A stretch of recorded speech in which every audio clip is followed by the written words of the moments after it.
After you perform your 80-20 analysis and identify the most important tasks you should be focusing on every single day and all those counterproductive things, all the minutiae you should avoid, I believe that you should create a not to-do list.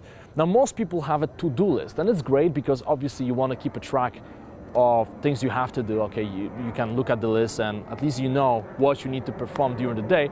But at the same time, I believe that having a not to-do list can be even more important, because many of us tend to engage in counterproductive behaviors not because we want to, but because we work on the autopilot. So think about it.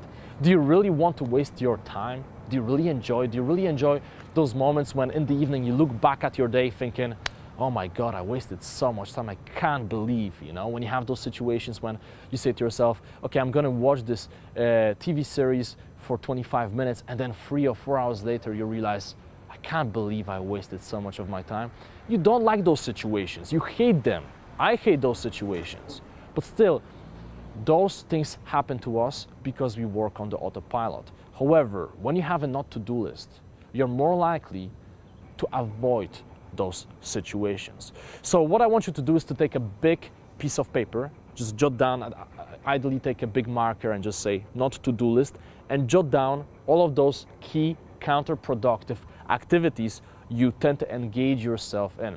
And every single morning when you wake up, I want you to look at this list, read those things aloud, and make a conscious promise to yourself that you will not be engaging in those counterproductive activities. Now, what's going to happen later on throughout the day is whenever you feel a temptation to engage in one of those activities, you realize that, you know what, wow, it's on my list. I really shouldn't be doing it. At least you'll be aware that you are about to enter that negative downward spiral, and you'll be more likely to say to yourself, stop, don't do it. You shouldn't be doing it, okay? It really works for me. It's very, very simple, but usually things that are really simple, they work the best.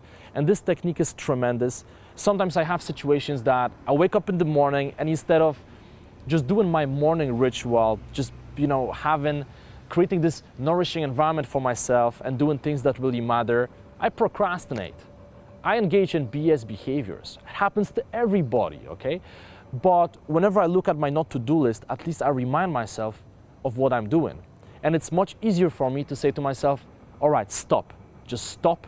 And I literally just jump on the ground, do a couple of push-ups, change my state, and make a conscious decision. You know what? I'm gonna stop right now. I'm not gonna engage in those counterproductive, destructive behaviors. Instead, I'm gonna look at my list of goals and I'm gonna do something that will take me closer to my goals. It's very, very powerful, and I want you to try it for yourself.